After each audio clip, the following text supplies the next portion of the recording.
Good morning, good afternoon, good evening, guys. Wherever you are in the world, you are tuning into The O Show, and I am your host, Oren McCurry. The O Show is a no-nonsense podcast where I aim to bring you the best advice on training, mindset, and nutrition to supercharge your efforts in the gym, the kitchen, and most importantly, in your head. Let's get to it. Guys, welcome to today's episode of The O Show. Today we have on a very skilled coach from lovely Scotland. We're going with a lot of Scottish coaches, it seems, at the start here. That's not out of preference, it's just the order that I've got these guys on. But this guy is definitely somebody who is up and coming over there, and is somebody you might have heard of already. We have Vaughan Wilson. Welcome to the podcast, Vaughan. Thanks for having me on, dude. It's a pleasure. It's also the first time we've had a request. Somebody messaged me saying you and Vaughan will have an epic podcast if you get him on. So I messaged you pretty much straight away, buddy, and you're more than happy to come on. So thank you very much for that. Oh man, it's an absolute pleasure to be on the other side of a podcast. I'm usually the one doing the interviewing, and I have to apologise for anyone listening if you maybe don't understand my accent. I'll try and speak a little bit slower, I guess. But no, dude, just a pleasure, and to hook up with yourself, on the other side of the world, 8 hours away. I think that's one of the special things about the industry, right? Yeah, it's 100%. just how we all connect and kind of get in the same room as people that are like-minded. And yeah, dude, just grateful for the interview, but also to have someone request it. God, I didn't know I had any fans out there. I thought Yeah, it was well, you clearly do. And guys, like as we said, Vaughan has his own podcast, which we'll go into a little bit later. So this is the first time popping his cherry as being a guest. So this is going to be an interesting one. When he told me that, I knew I had to get him on pretty quickly and get this recorded and out there in the next couple of weeks. Vaughan, so let's just, if the audience don't know much about you, let's have a bit of fun first before we get into your journey. So how old are you, mate? I'm 30. I might look a little bit older, but I'm promise I'm only 30. I'm a little bit older than I'm coming 32 in a couple of weeks, so don't worry, you've got me on the age thing there. What's your favorite color, buddy? If you know the brand, it's probably gonna be black. Black, fair enough. It matches the color of my soul. What was your first pet, if you've ever had a pet? Oh, my first pet. I had 2 guinea pigs called Bubble and Bo back when I was a young kid. Yeah. Which one was your favorite? Oh, dude, I don't have any favorites, but it's definitely Bubble. Yeah, definitely Bubble. Now, on to another one, which will be a popular one, because we're both friends with the Muscle Mentors. Now, which is better, cats on Team Luke or dogs on Team Cal? Mate, I have 2 furry felines that are my pride and joy. It is always cats. They are the most established, animal, I would say, in the world, in the sense that they've gotten into our homes and we feed them, but there's hundreds of them, right? Yeah. Whereas they control us, not like with dogs. Yeah, they're definitely like very. I see them as a wee bit devious, man. Like they're always like seem to be plotting to kill you. Like you don't know what's going on in their head. By the way, I've got ones and they're cute as hell when they want to be, but like they're fucking cheeky bastards. Like absolute bastards. When they want something, they're fickle. When they don't want petted, no. I always describe them. They're like women. They want attention when they want it, Yeah. and not at any other time. Yeah, it's 100% on their terms, right? Absolutely. So, mate, team cats all the way. Team dogs, get in the bin. There we go. This is going to be controversial if we keep this one going. Right, let's get into the quick fire round on your gym efforts. So what's your best body part in your opinion? Quads. Gotta be. Quads. Gotta agree, you got some pretty epic wheels, man. What about your favorite gym lift? God, it would need to either be a hack squat or a paused barbell RDL. Good, two pretty sick lifts. That's pretty good, dude. I didn't do the paused RDL until last year, but what it's done for like just posterior development, like, and also just like hamstring recruitment, for my posing on stage was unbelievable. Yeah, perfect, man. Perfect. And speaking of your posing on stage, that's the next question. What's your favorite classic pose since you're a classic physique guy? I mean, I love the sort of Frank Zane. I know you're recording it, but the Frank Zane above the head. But it's Yep. not really a strong pose of mine, Yep. you could say, because I need a bit more tissue in my arms. I'm a huge fan of like the sort of single arm, like, but not front double. You can call it a single double with a lat spread. Yeah. Um, but anything that I can get my quads on show, what you'll see is you'll never see me probably post a back shot because I'm a lot stronger from the front. Yeah. So anything that I can get my lats flared, because I tend to have like quite a small waist when I diet. So I would love to say it would be a lat spread, but that's not a classic pose. Yeah. So I tend to do that lat spread with the sort of single arm bicep curl. Yeah. And that's actually what I put on my wall. You could see it. Yeah. But no one else can. So yeah, I'd say that's my favorite one. Yeah, nice, man, nice. So that's the end of the quick fire round. That's just a bit of fun to get us started, mate. But let's start with your journey first of all, your journey into bodybuilding as general, and then as a coach, because I'm sure probably you started lifting before you became a coach. So let's talk about that, the early years of you as a bodybuilder and as a coach. Yeah, so I mean, growing up, I was a swimmer, right? And then at one point, I gave that up, and I started playing basketball. And I played at a pretty decent high level, and I went to America, and this is what sort of got me into lifting weights as such. And I stayed with a family that the mum and dad and the brother of the mum were sort of all ex-bodybuilders from back in the day. So that kind of got me into lifting weights. And then after I played basketball, and I still always had I always made the time to lift. Now, would I say it was structured, strategic, or was it just like me going in and pumping chest out for an hour on a Monday, pumping back out on a Tuesday? You know, it was just one of those. And when I went to university, I studied sports biomedicine because I didn't really know what I liked. I knew I was good at science and like sport. And then throughout university, I was just interested in playing basketball, going out, meeting chicks and whatnot, the whole being young. And again, I always found the time to lift. And when it got to the end of university, I was like, what am I good at? And I was like, well, I've always been in the gym and I think I look all right. And I like basketball. So I coached basketball for a little bit and I became a personal trainer because it's just, I thought, I love what I do as a hobby. Let's just do it as a job. I quickly got very busy. And I started off in like a pure gym, as most people do, which is a great place to start if there's any coaches listening. Quickly got very busy with that and had to give up basketball coaching. Now, I was kind of at a point where, and you'll get a lot of this, where because I'd done sport for so long, I was never overweight as a kid. I was never obese or anything like that. I had a pretty high metabolism. So I would train and I would eat a pretty shit diet, right? And if you look at any PT that's starting in pure, that's just out, done their qualification, there's a lot of similarities there, right? So I wasn't tracking my calories. I didn't have like a goal or a vision. I thought I was pretty big, right? I thought I was big at the time. I look back at photos and I go, Jesus, right? Because I think I'm small now. So yeah, that's how it is. And it kind of got to each year I'd get a little bit busier and I'd add some stuff to my service. But when I think back to like 2015, 2016, I wasn't even really doing like meal plans, or I had just started doing structured programs. And it was kind of then that I sort of looked in the mirror just at my body and I was just kind of like, is this it? Like, is this the best? Is this the best I could do?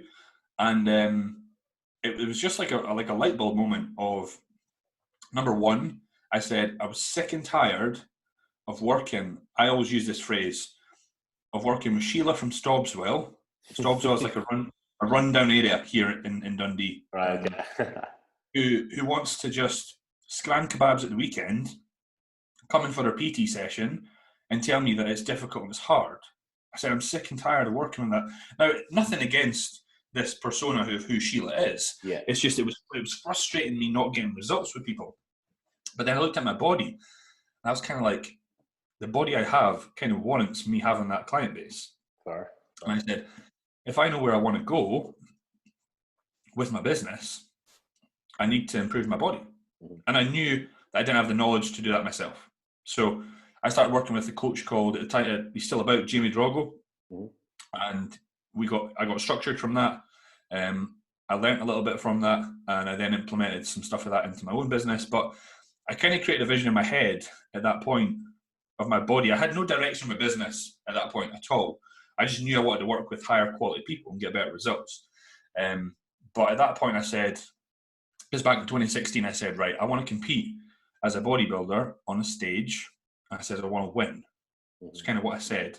I remember filling out Jamie's card about my goals, and he says, I want it to be 100 kilos. I said, I want to be 100 kilos shredded. I have no idea why I said 100 kilos, right? But it's exactly what I wanted to do. And then on it was like big goals, and I was like, oh, I want to become a pro as well.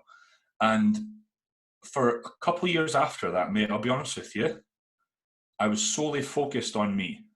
I didn't bother about really, if you weren't interested in what I wanted, I wasn't interested in you.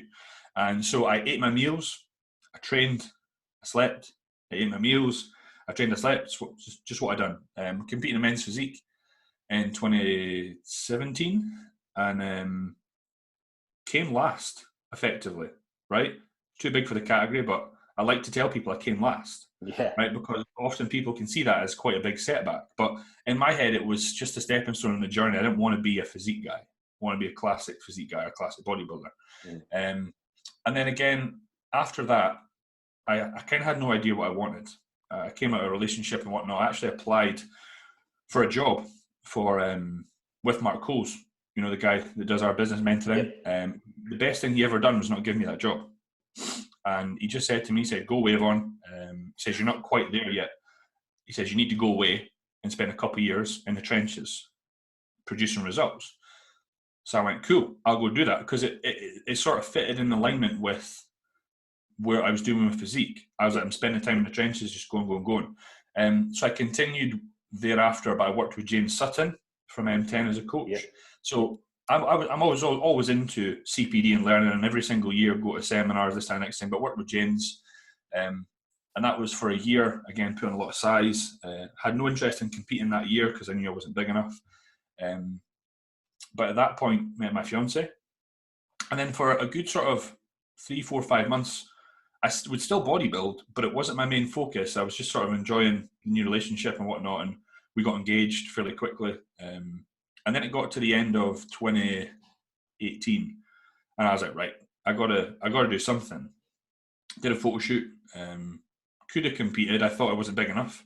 And then the month after my photo shoot, went and saw the guys that were doing classic bodybuilding, PCA, and thought, fuck, I should have competed. But it meant that I was like, I'll come back next year and it'll be all good. And then it kind of got to, we went to Mexico last year, and I said to my fiance, I says, I'm kind of lost. She went, well, what do you mean? And I said, I had a chat with Mark Coles 2 years ago to kind of tell me what I needed to do, which go away and produce results. He said, Vaughan, if you want to work with that level of clientele, you need to showcase more results. You need to learn a bit more. And I says, I feel I'm here, and I've got no idea where to go from here or what to do. Because the one thing I knew was I was like, I can get someone peeled.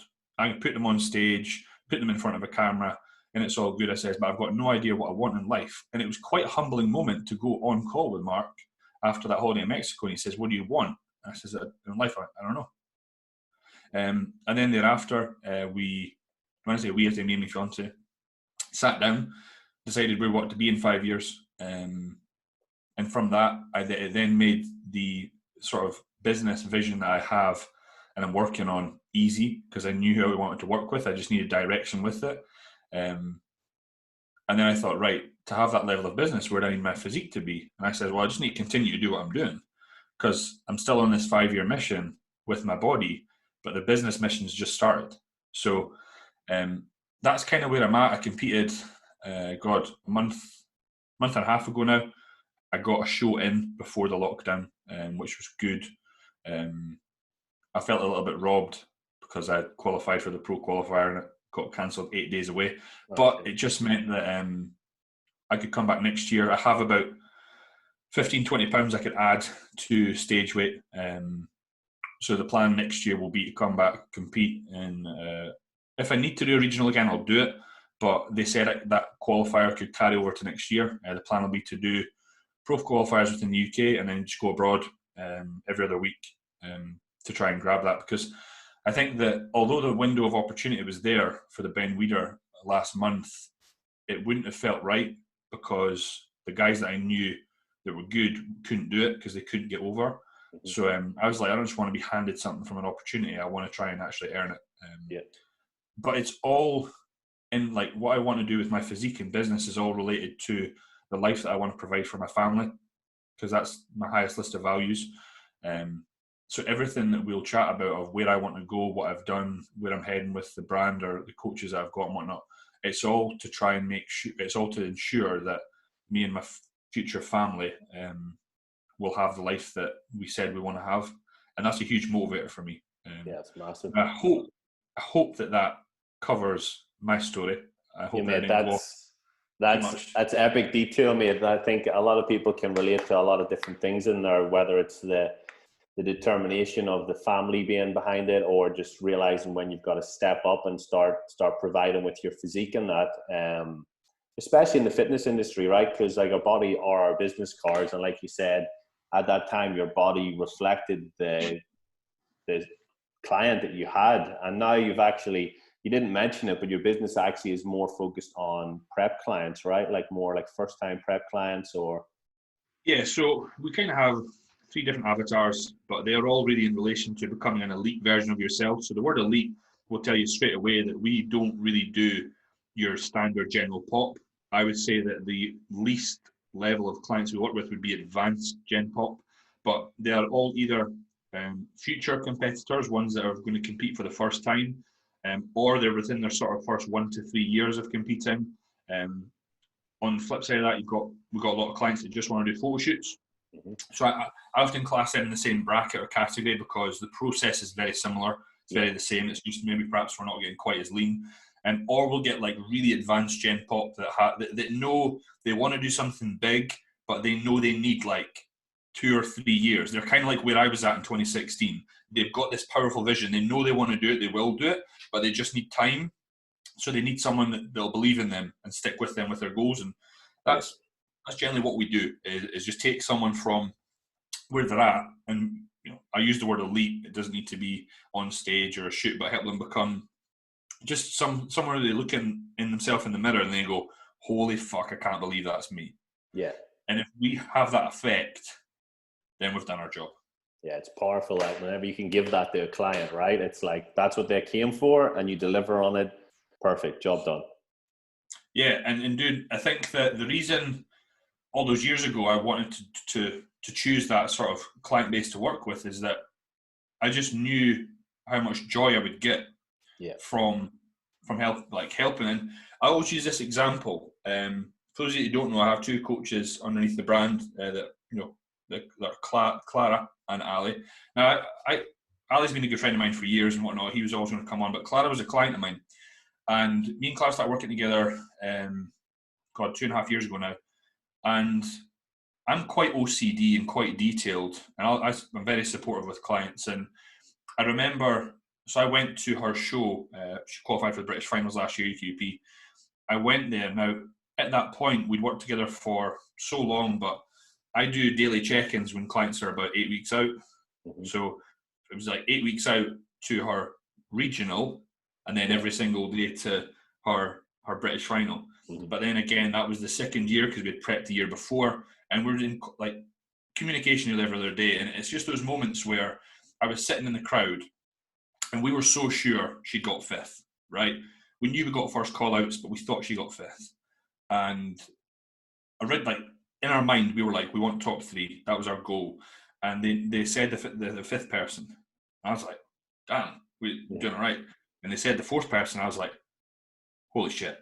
And then I knew we'd got 3rd because the 2 girls that were there. But when they called her name, or just before they called her name, they said, the girls at the back, they've got pro status, blah, blah.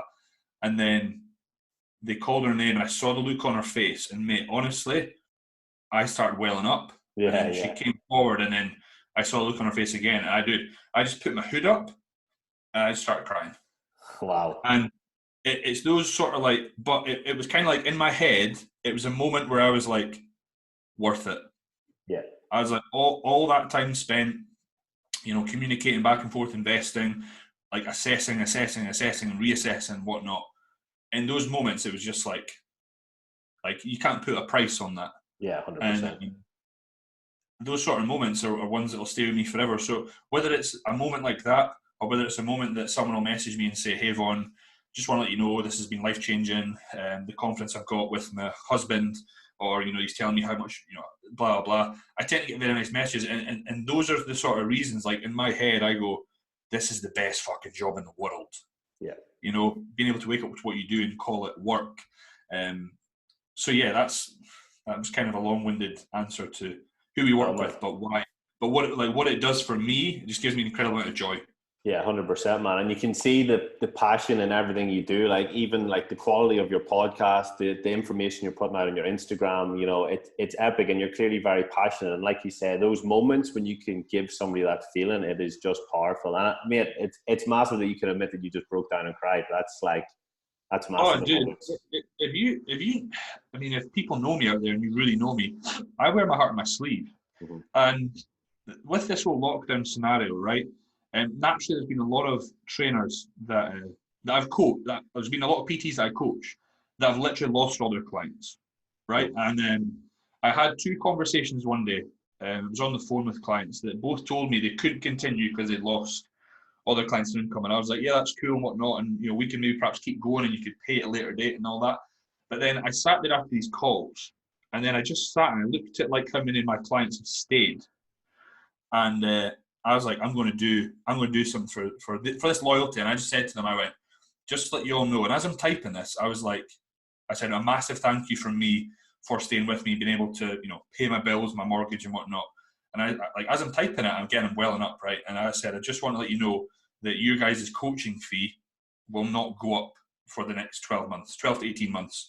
Yeah. I said, but everyone that comes on board post-lockdown will be paying substantially more. Yeah, yeah. And then as I'm typing it, dude, I was crying. Yeah. Or like, Mark, who we know, sorry. I don't work with him personally. I will get him on a Skype Zoom call every 6-8 weeks. And randomly, this was sort of 2 weeks into the lockdown, he just voice noted me and just said, I hope you're well. You've done X amount of work and the brand will see you through it. It was the first time someone had said, someone like Mark, who's hugely influential on really my life and where I'm at in the current moment. Yeah. I couldn't help but well up. Yeah. But I think that stems from before, when I was younger, I was always the fucking tough guy. Right. I wouldn't show any emotion. Yeah. Or anything like that. But I went to a Tony Robbins seminar a couple of years ago and it was life-changing. And since then, dude, I will always be open with my emotions and not afraid to show them. Yeah, that's massive.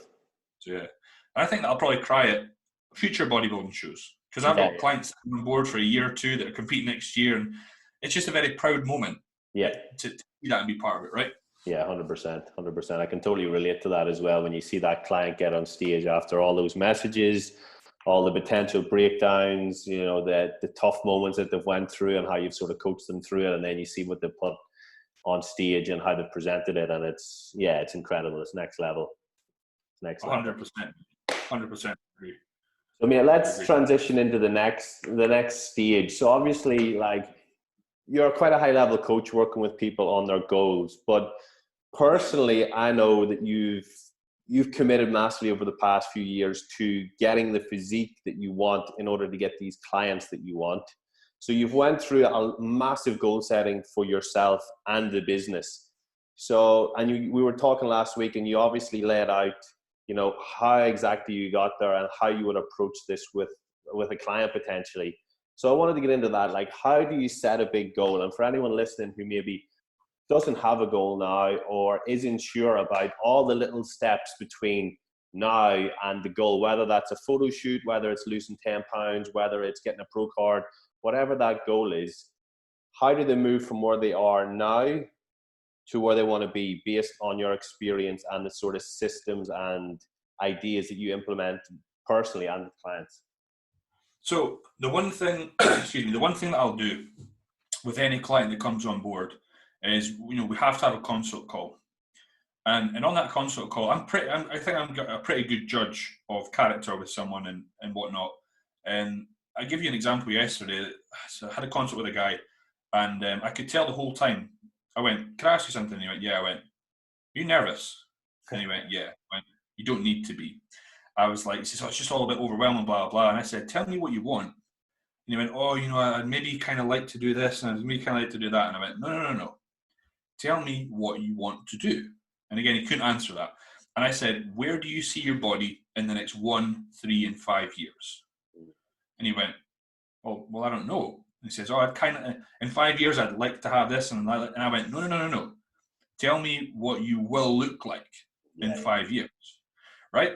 And what I say to clients, and they all have to do this before they come on board, is that you have to be specific, very specific about what you want to look like, what you want to achieve before I could help. I went, because if you have a 5-year vision, I could plan to help you achieve that. We could program in a certain manner. We can make sure that we're having certain phases where perhaps we're pushing up for longer or this, that, and the next thing, all in relation to that goal. However, the goal needs to be so powerful and so motivating that you do not deter from that path, right? So when someone comes on board, they're like, hey, yeah, I kind of like lifting and it's cool and I might want to do coach you, that looks good. I go, nah, bullshit. Yeah. Absolute bullshit. I went, tell me what you want to look like, what it means to you. So I think that anyone listening that maybe doesn't know what they want, one, you got to define it. Not just that, but you got to own it. When you think of how you want to look next year, 3 years' time, you should be fucking excited. It should motivate you. It should make the hairs on the back of your neck stand up. And that's what I done. 2016, I looked in the mirror, and if you go on my Instagram, I think I put the post up yesterday, you'll see 2016 Vaughan. But where I am now, okay, I still have 1 year, I'm pretty close to looking how I said I wanted to look back then, right? Why? Because it's always been at the forefront of my mind with decision making when it comes to, okay, will I miss that leg workout tomorrow and go out tonight and get pissed, or will I go out and train? Well, actually, how I want to look in 5 years' time will dictate that I should go fucking train. Yeah. So that might sound a little bit excessive. However, if you know what your values are, and I don't think a lot of people do, is if you know what they are, it's an easy choice. So I think that a lot of people, if you want to set a goal, you've got to define your values. And is your physique high on your list of values, or is social occasions higher?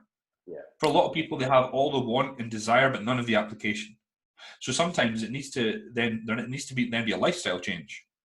So then what I'll do is, the reason I get clients to tell me this 1, 3, and 5 year vision is because when I set them up, I type that out. And I said, I will always come back to this if we deter from the road. Because we set out an agreement at the start of coaching of, this is what you should expect from me as a coach. This is what I should expect from you as a client. And this is where we're going to go together. This is the agreed target and objective. Let's do it. And I think that when you give someone such a empowering statement, they kind of go, fucking bring it on. Because a lot of people that kind of come on board, right, or a lot of people that we tend to work with, they're pretty good at lifting and they're pretty all right with their diet. They just have no direction. So all they need is absolute precision or a decisive road to go on to get them to where they want to be. But they always say, oh, well, Vaughan, what do you think I should look like? What do you think the target weight should be? I say, don't give a shit what I think. It's your body, right? For some reason, all those years ago, I said I wanted to be 100 kilos shredded. This year, I was 103 shredded. It didn't matter how much I weighed. I was still like, I'm still not as big as I want to be. So weight's not the determining factor, right? Yeah. But I just thought, big guys are usually over 100 kilos, so I want to be 100 kilos. So in regards to how do you set a goal, write it down. Like I wrote down, I think it was actually, I typed it up. Maybe that was wrong. It was, save the trees and all that. I typed it up of exactly how I wanted to do, when I wanted to do it, and then the time frame. And I got 1 year left to tick off one of those other boxes. And there's no shadow of a doubt in my mind that it'll happen. Because I believe it. The thing is that along the way, and again, this is one of the main reasons I put in the post, like along the way, there's just so many people that will give you their opinion of what you think you can achieve, or what they think you can achieve. And often it reflects an insecurity within themselves. They'll tell you, people told me, Vaughan, you shouldn't use cuffs. Vaughan, bands are stupid. Why are you using bands? They're crap. And then a few years later, they go, Vaughan, your quads are sick. So what are those bands for? Oh, Vaughan, you've made progress in your delts. What are those cuffs about? And it's only really like, at first they ask you why, and then they ask you how. Yeah. Right? And then the ones that ask me why at the start and they ask me how now, fuck them. Yeah. I'm not bothered. Like, if you're only bothered, like, about sort of clapping for me when I'm successful. Not really bothered with you, but it's the ones that have been supportive in there and around from the start of the journey that I will give the most amount of.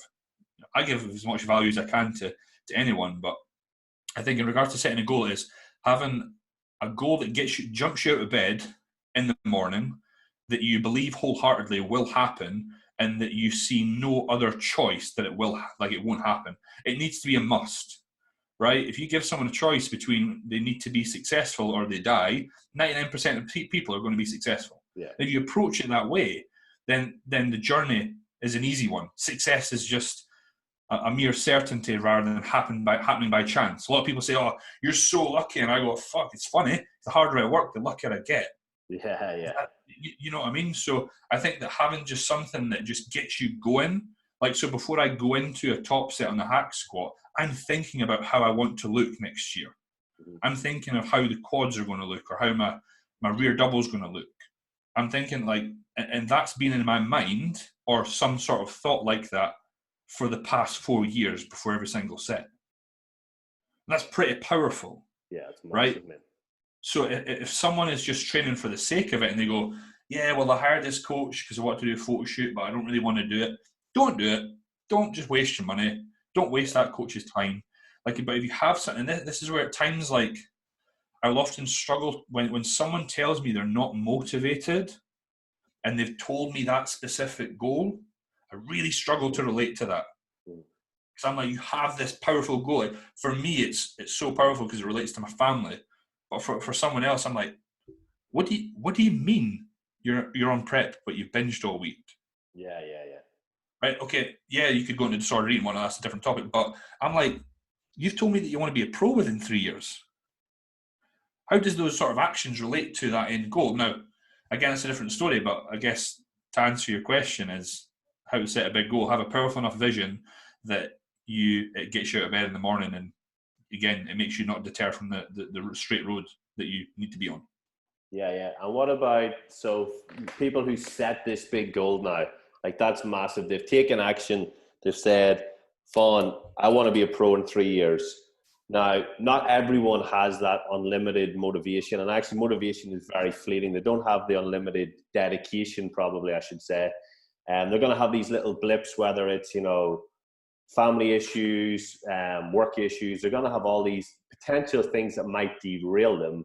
So if that client has came to you with this goal in mind, what's your go-tos to sort of get them back on track, regardless of how big or small it is that's derailed them? How do you get them back on track? I'd like to think I'm Mr. Motivator. I really do. The one thing, if you were to ask me what I'm really good at, it's not that I'm the best with nutrition. I'm the best with programming. I'm the best at this. I think I'm one of the best at just getting the best out of people and just making them realize their potential. Because if someone comes to me with that much of a powerful goal, and I think being a good judge of character, I think that what I'll tend to see is whether I think it'll happen or not. And if I don't think it'll happen, I will tell someone. I'll be open and honest at the very start of the journey. Say, listen, I think that's too much of a powerful goal for your lifestyle and your actions. But if someone says that to me and I believe it in them, I will often see way more potential in them than they see in themselves. So I think it's about knowing what someone's capable of that they already don't know. And the thing is, I think a lot of people will have, and this was me, a massive fog of self-doubt hanging over their head because they are comparing to someone that's already achieved something. This was me back in 2016, looking at all these guys that had competed and won shows. Why did I not look like that at the time? Right? That, again, for a client that comes to me and says that, I'm just like, we'll jump on a call straight away and we'll put a sort of strategy in place to eradicate that self-doubt. And that might be delete social media. Unfollow all those accounts that are making you feel shit. Yeah. But often I think what you need to do, and I'm hugely into personal development. I'm all about crushing limiting beliefs and instilling empowering ones. If you go on our website, it is in our mission statement that we will instill empowering beliefs and making someone feel like they are fucking Superman or Superwoman. Like, I think that I will not come off a call. So at that point, I'll jump on a call with someone. Mm-hmm. And if they can't come on a call, I'll voice note them back and forth until they message me back and they're like, let's fucking go. I'm up for it. We're doing it. This is it. Oh my God, they don't know what's coming. Yeah. Right. And it's getting someone so hyped up that, or I guess getting someone to rekindle that belief within themselves, because it's natural. We all doubt ourselves. I doubt myself at times. I do. I still have moments where I do, but I'm logical. I sit back and I think, okay, why have I thought about that? I'll chat to my fiance about it, and then before you know it, we feel all right. But not a lot of people can do that. Mm-hmm. They'll let self-doubt manifest within their head. So I think it's just making sure that when you get them on the call, you remind them of this set goal that they said and why I think that they will achieve that and how they will achieve that. And that at times, life will be hard. In this current lockdown situation, you're either a victim of an opportunist. I said a lot of people, this is just a roadblock in the path that we're on. Now, all we are doing is we found a diversion, but it's still going to lead us back to this road and straight forward. What a lot of people have done is they've just parked their car at the roadblock and they're waiting for the roadblock to get to fuck. Yeah. But there's no limit on how long the roadblock's going to be there for. Yeah. Whilst we continue, like how I got people motivated, I said, what we will do is we will find a way to train with the equipment we have. I talked about the novel stimulus that we're going to start playing about with, which is metabolic stress, and putting a huge emphasis on tempo, how we could still progress in this sort of 6-8 week period, or however long it goes on for. And then perhaps when gyms open, we're ahead of the pack. Mm-hmm. Everyone that we're going to compete against is behind. Yeah. And then we go into high mechanical loading. So, but then we know we're ahead of the pack, so fuck, we're not having anyone catch us up. So we continue to get better. I said that and everyone went, let's fucking go. Yeah. Right? So, and that was, I mean, I believe that, but I think that having spent so many years like playing basketball, I captained a lot of teams and was had to steady the ship at times and give a lot of motivational speeches to teams. That giving a motivational speech to an individual I see as easy, but it's not something I do. Like, I'm just me. When we chat, I'm just me. It's not me trying to be someone else. So getting them back on track as a coach is an easy one. I think that if someone's went off track and they are struggling to get back on, they got to look at who they're accountable to. And if they don't have a coach, get one. It's the easiest way to be accountable, right? Because fuck all people can be accountable to themselves. It takes a very hard, you and me could do it, no problem. But the average Joe, they would struggle. Yeah. So what I would say is get yourself in with someone that believes in you, that's behind you all the way, that has a community that you could be part of and not feel like you're doing this so alone. Because often that's why people go off track, right? Because they just feel alone. Maybe their partner's not supportive and they think, oh, we'll just get a Chinese, just have a bottle of wine. And it's easy because you do it with someone else. But if you're like, oh wow, I just paid Audrey all that money and fuck, we just had a really good check-in. Oh man, I'm not going to have that Chinese or bottle of wine, even though I've broken a nail and I feel sorry for myself. Yeah. But the number one thing I say to people is don't feel sorry for yourself because no one else does. It's powerful, man, as well, huh? You know, like at the end of the day, like no one cares about your goals apart from you. But if I always say to my clients, the only two people in this world that care about what you want to achieve is you and me. Yeah. And I says, and I won't let you fail. I mean, so don't fail me. You know what I mean? I was like, you give me 100%, I'll give you 110 back. Yeah. I'll give you way more to you than you'll give to me. Just simply because I believe in you, and because my job's awesome and it gives me an incredible amount of joy. Mm-hmm. So, I hope that answers the question. Yeah, 100%, mate. That answers it above and beyond of what I expected, mate. And it's easy to see how, like, I was nearly getting fired up just thinking about those conversations you have with clients. Like, imagining me being like that with a client. So I can only imagine what it's like getting that from a coach as well. So that's massive, mate. That's massive. Now, you did mention the whole lockdown and how things have changed. So that kind of leads nicely into the next part. So everyone's going to sort of have different goals of what they want out of the lockdowns, depending on where they are in the world, where they were before. Some people might be wanting to recomp and lose some fat. Some people might want to be happy just maintaining and just sort of living life a little bit. So let's talk about how you would set up a client. So coming out of COVID, we'll start first with somebody who's using this time they can get out for more walks, they can do more cardio, sleep's probably better, stress is better. They want to recomp in this phase, but then maybe they want to compete next year or do a photo shoot, so they need to gain size. How would you then set up that transition from this phase, the recomp phase now, to, okay, the gym's open next week, let's change the plan up, how are we going to move forward? I think the number one thing to stress here is patience, and that even though the situation will change and the gym's opened, we're not going to get big overnight. It's still going to take us 20, 26 weeks to add a considerable amount of reasonable size and tissue and spent in a surplus to make a difference in our physique. And at times it might take us 2 of those phases, with another recomp in between. So if someone's just came out of the lockdown and they went to a gym, they've probably performed one of the most superb recomps in their life, because again, I've maybe given them this motivational speech. They've been fired up. They know what they want to do. So if it was one of my clients, we would instantly put calories up. Now, that's person dependent on how much we would do that by. But you're ranging from anywhere between 250 calories a day extra, way up to 500.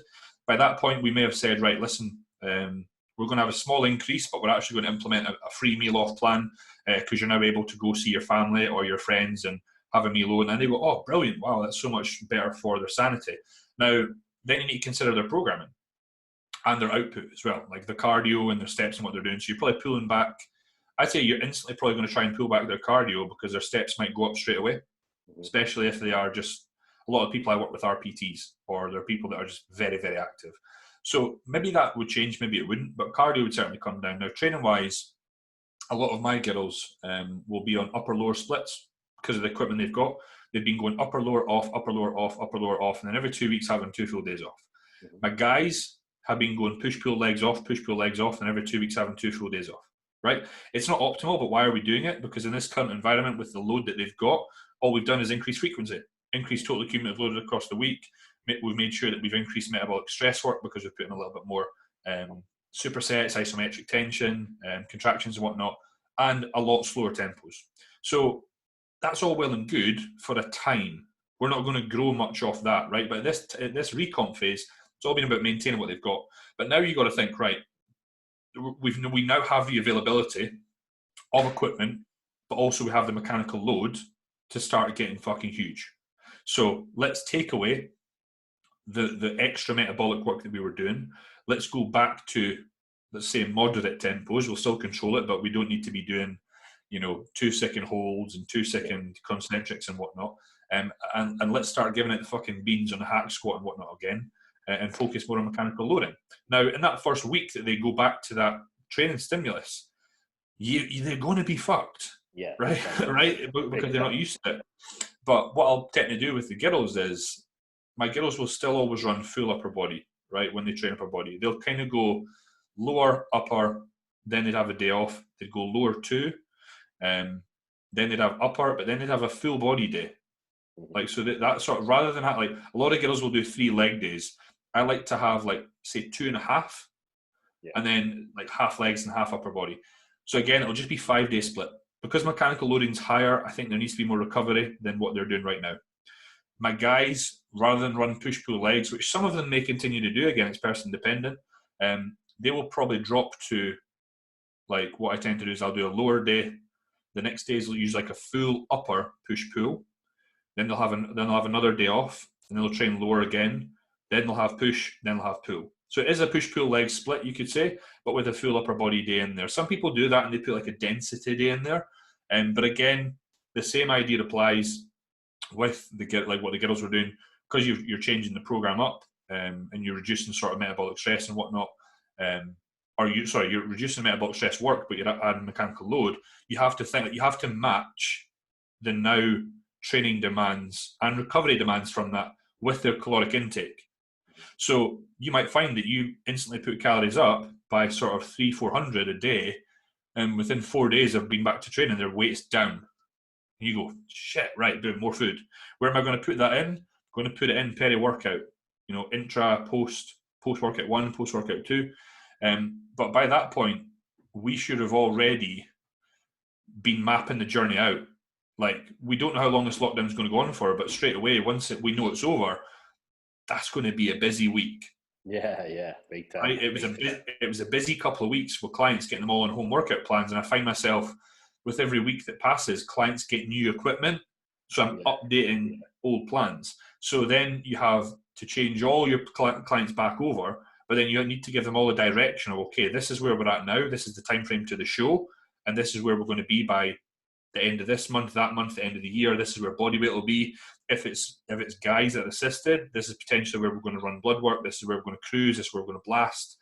And again, like I've done that for guys that are competing the end of this year. I'm like, this is where we'll be at what point. And they go, right, that makes a lot of sense. More so with, you know, if you're speaking about, let's say, females that are competing, just letting them know where we'll be with body weight, by what point, what phase they'll be in, when we'll be recomping, what months. And again, give them that sense of direction. And what I'm trying to do with a lot of people that are recomping, or my clients, is I want them recomped and ready to bulk by the time this is over. So by the time this is over, we just transition. They don't need to continue to recomp. They've recomped, they're maintaining that leaner physique ready. And I just say, right, listen, when this happens, a lot of them will go back to the same gym plan they were doing, but then I'll tweak it slightly. Yeah. So that's kind of what I would do with anyone that was looking to gain, is that whenever this is over, you need to be strategic and think, right, so I'm taking on board a guy next month. I've mapped out how we are going to go from 114 kilos to 130 this year. Wow. And he's went, wow, that's really structured and detailed. I'm like, without a structured plan, you'll deviate. Yeah. But if it's in front of you, okay, this month we're in this phase, this month we're going to be this weight, this month we're going to use these drugs or whatever, then it makes it all that little bit easier.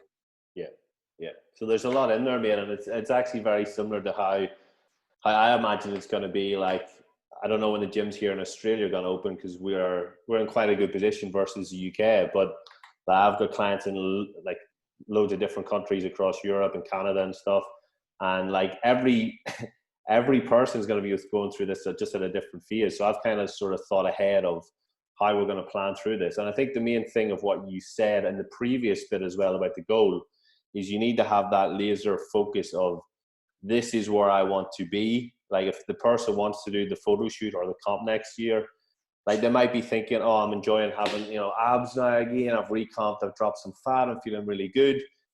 And then, but the goal is the photo shoot or comp, and they know they need to add the size. So they need to get straight back into that, and they need to have that laser like focus and the vision. And like you said, mapping it all out, being like, okay, this is how long we're going to spend in this phase.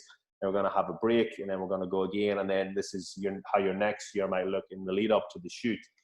And I think that laser like focus, like you mentioned, will be massive for people coming out of this, especially if they are feeling particularly good and maybe, like we said, dropped a lot of fat or just feeling better in general. And then like, it's like, right now it's time to get uncomfortable. Let's push the body weight back up and then drop back down, obviously. Yeah, but then again, as you said, you always come back to that goal that you agreed on. Now, whether that was a year, 2, 3 years ago, regardless of what's happened, you always just say to them, well, I don't care that you like abs. I don't care that like you need more tissue. If you stepped on stage now, you would not place. You would not do well because you don't have tissue here and that. When you say that, someone goes, well, let's get fucking fluffy. I don't care about my abs. Yeah. You know, when you're open and honest and say, listen, you've got potential and you could look very, very good, but you need X, Y, and Z before you've got that sort of just wow factor and that like, right, place me sort of mentality or physique, sorry. When you say that, and again, that's about being open and honest. I think there's too many coaches that are like out there that will try and like just psych their clients up. Oh, yeah, bro, we're looking sick. Well, nah, you're still 2 kilos away from being ready. Yeah, like, you know, we're looking on point. Now we're not because the glutes aren't in. So sometimes it's about being realistic and saying, right, to actually a client, you know what, you're sure that you want to do in 6 weeks, you're going to struggle for that. You're going to struggle to get ready from here because things haven't went our way. But there's one in 8 or 10 weeks that you could be way better for. What do you think?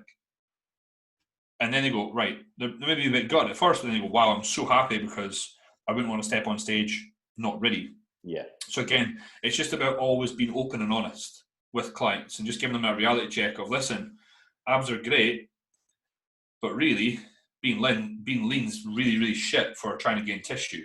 being like lean all the time. So that's how I would approach it. Yeah, and that's massive, mate. Like when you can, even just having that conversation with somebody, right, and being that type of coach that can actually tell somebody, no, we need to do this now, and like actually having them listen to you. Like for example, I had a girl who came to me, and she hadn't had a period in numerous years, and she just sort of got kind of fluffy in her words, and then she'd want to cut, so she'd be yo-yo dieting, and her previous coaches had all just allowed her to do that. And I know it's not related to the conversation, but I was the first coach who actually said to her, no, you need to keep your calories high and keep them here for this amount of time. And once you've had this number of consecutive periods, then we can cut. And guess what? Now we're cutting and she feels great. But she's also had those few months where she's felt great because she's, even though feeling a bit shit in herself, she also has the health now where her body's in a good position hormonally to cut, whereas previous coaches would have just let her yo-yo diet. Oh, you don't have a period, all too bad. Yeah, and that's the thing. Well, number one, knowing about the menstrual cycle for any male coach is fantastic, and you'll have an instant bind with any female client because the only one person they've ever spoke to about it is their mum, right? They've not spoken to their partner about it at all. So knowing the ins and outs is great. But I think it's as well as just like, I remind clients why they've hired me.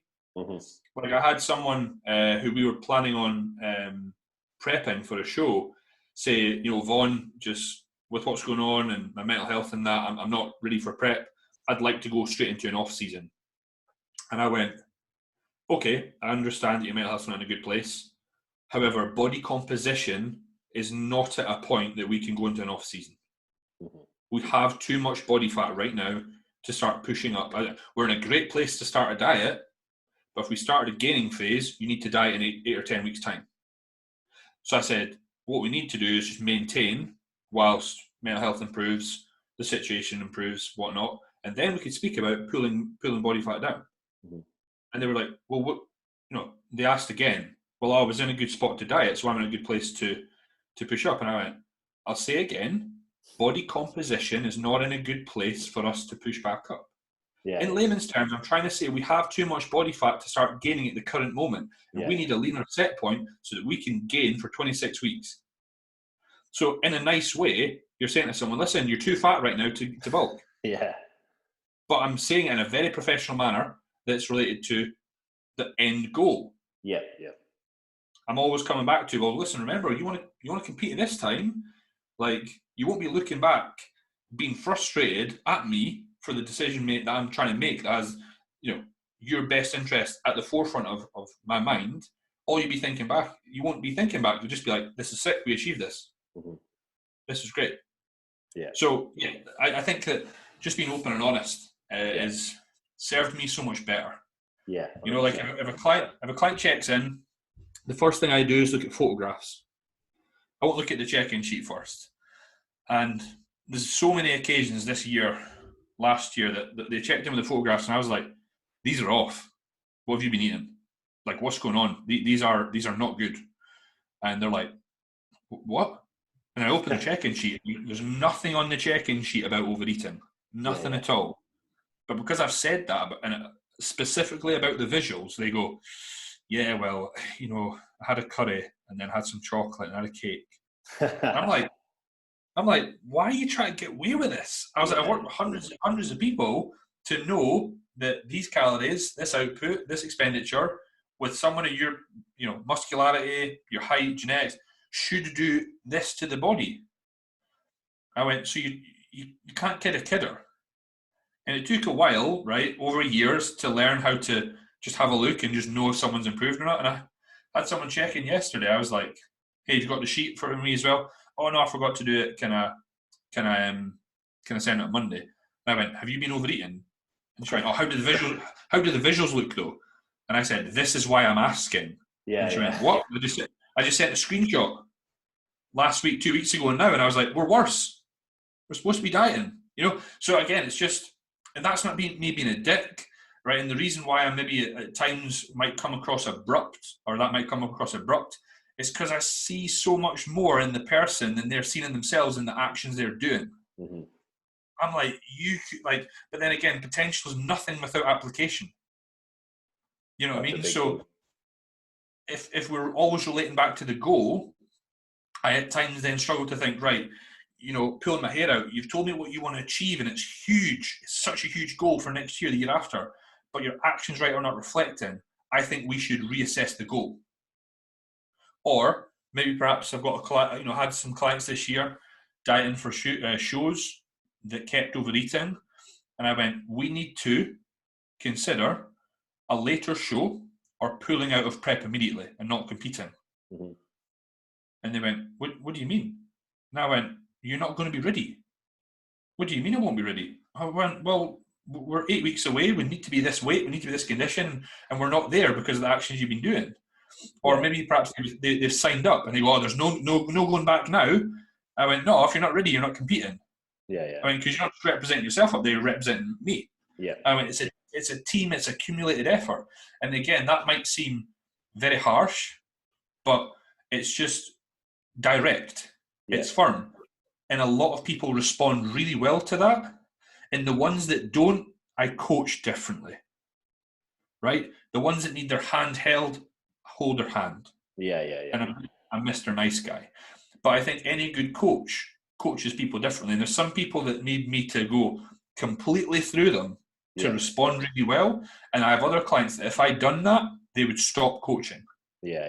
So I have to, I say the same stuff, but in a much softer manner, in a completely different way that they can relate to and resonate with. Yeah. But it's still the open and honest approach, such as, for example, our body composition right now is not in a congruent place for the goal that we want to achieve. What we favour for would be a maintenance phase where there's no pressure on the physique. We take that away. We don't need to look a certain way, be a certain way. We focus on improving our mental health, enjoying training. And then when the time comes, we then look at, let's pull down. Mm-hmm. Someone else, I could be really direct and say, listen, mate, with where you're at, if you went to gain, you just have far too much body fat by an 8 weeks time, and you'd have to diet. And how much do you want to do that? Let's say the gym's open and I'm telling you need to diet. Do you want to do that? Oh no, I don't want to do that. Well, right, cool. Let's recomp then. So it's just about knowing how to approach the situation, I suppose, with the client you've got in front of you. Yeah, I mean, that's perfect. And it just shows that as coaches, we really do need those different hats, whether it's to be Mr. Nice Guy or just to pull people up on their shit, basically, and keep that end goal in mind. Yeah, 100%, dude. If as a coach, you're always honest with your clients, I think they appreciate it more. And maybe perhaps if I've had a response where a client's not been grateful for me being honest, I'm always like, would you rather I lied to you? Yeah. Would you rather go pay someone that just tells you look good for your own gain, for your own you know, so-and-so telling me I look good? Or would you rather I was a little bit abrupt, a little bit harsh, and then the one time that I kind of go, we look fucking good here, you feel way better about that than you would do with me telling you look sick every single week. Yeah. And it's funny, you know, I have a client, his name's Liam, and he'll be happy with me sharing his name in this story because we talk about it all the time. We were prepping last year, and it was his first ever time he dieted, and he was about 7 weeks out, and he said he checked in. Now, this was from his point of view. He checked in, and it was the best he'd ever looked, right? And he thought, I look amazing. And without thinking anything, I just had assessed where we're at, where we need to go, and how much we need to take off. And it was like, hey mate, we're on point, but we've still got a little bit more to go. Let's pull food down a little bit. Send. And I said a lot more than that in the check-in, but he was like, fuck, I thought he was going to say I look really, really good. But I had said we're on point. I didn't say we look bad, but I didn't beef him up and say, hey bro, we look sick. And because of that approach with him, you know, he ended up coming second in 2 shows and narrowly missing out just because of his posing. But in general, it was just about thinking, right, we're in a good spot, but we still have work to do. Let's go. Yeah. And then he always said he would look in between clients, he'd look at his phone and he said he seen like Vaughan Wilson has sent an attachment and he'd always go, fuck, because he knew his food was coming down. Oh, really? Yeah. Fair enough. Or his cardio was changing or whatnot. Yeah. yeah, anyway, that was just a story. But that shows, like, again, the multiple hats, and you know exactly when to push people with what they need, and that's what a coach really should be able to do, to give the client exactly what they need physically and mentally. If somebody needs that extra little bit of a push to go harder, then they'll maybe need a stronger word. Whereas if it's somebody who is pushing quite hard, maybe they just need to be told, yeah, everything's on point, but let's just push a little bit harder, rather than get Yeah, a stern word. I think that the mental health aspect side of things is often overlooked in this game, and it's something that it should be, but it is naturally. And what I'll do is I train a lot of females, a lot of sort of bikini girls / photo shoot girls, as well as your male sort of bodybuilders as well. And naturally, women are hormonal creatures, right? And will be a lot open and honest about their emotions. Yeah. And in the first week of the lockdown, I had these same conversations with every single one of my female clients, you know, for whether it was 2-3 hours a day on calls, maybe a bit longer than that, just listening and just telling them the same thing about this is a roadblock, diversion, where we're going to go on the journey and whatnot.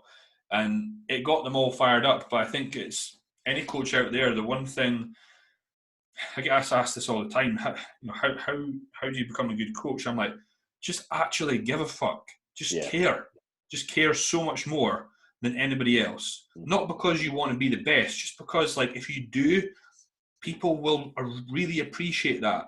They will stick around. They will stay with you because you've shown you give a fuck more than just that pound sign, that dollar sign, that euro sign in front of the charge. Yeah. It's like, wow, well, my part of what I pay for isn't a phone call, but Vaughan's phoned me twice this week, just see how I am. Or he's checked up on me, or he's asked me how that sort of new home program's going, or whatever. And yeah, just actually going above and beyond and over delivering, or just being like showing you're being supportive in all their needs, not just taking care of the program and the food side of things. It's like, well, you control everything, or you take care of it, help them take care of everything. Again, getting the end result. It's easy to manifest.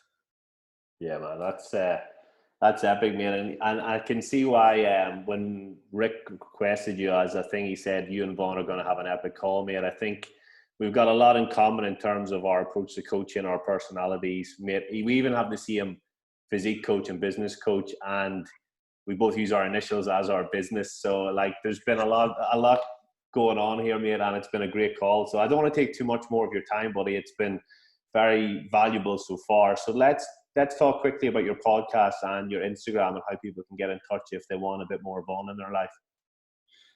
Oh yeah, I like that. a bit more Vaughan in their life. But yeah, no, dude, you're absolutely right. You're just on a different continent, right? You're exactly who I am. Maybe a little bit better looking. Maybe a little bit older. So yeah, appreciate the invite. I mean, I do my own podcast. It's called Give It the Beans with a Z. If you're unsure of why that would relate to bodybuilding, listen to the first episode, please. I get asked this all the time. And my handle on Instagram is VW Physique, and that'll be the same with our website, vwphysique.com. I have 2 coaches that work under the brand. They will be Ali Burge _VW Physique, and then Clarita SW _VW Physique. But you can get their Instas both on the website, and it should kind of get in touch. It should dictate about what we do, who we are, who we serve. But yeah, I often post my number on the Instagram as well, and just say people just WhatsApp me, especially when I'm putting up like a poll or a DM or whatnot. But yeah, my DMs are always open. If you hate the podcast, or you like it, just tell me. It's fine. I'm always looking for feedback. But appreciate the opportunity, man. You've popped my cherry. That's it, mate. There's no going back now. As getting interviewed. And if anyone listening is sort of listening to the O Show for the first time, make sure you follow Audran. He's a decent guy. He's good at what he does. He's just on a different continent than me. So show him some support as well. Anyone that follows me, go and give this guy a little follow and a like. I'm sure they appreciate it. Yeah, 100%, man. So yeah, I can't thank you enough, mate. There might be future episodes. I think this one's going to go down pretty well. If anyone checks out Vaughan's podcast and likes it, like he said, give him some feedback. He'd love to. There's tons of podcasts on there with loads of information. And just give him a shout on Instagram. If you like this, tag us both in any posts that you put up on your social medias if you're listening.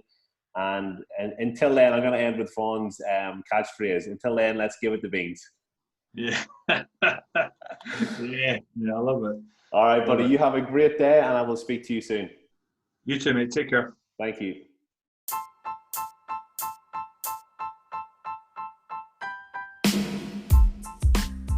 Thanks for listening to the O Show. I have been your host, Oren McCorry, and if you've enjoyed this episode, I would love it if you could share it on your social media or give us a review on iTunes.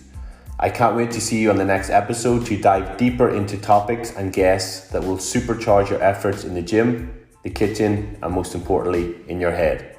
See you soon.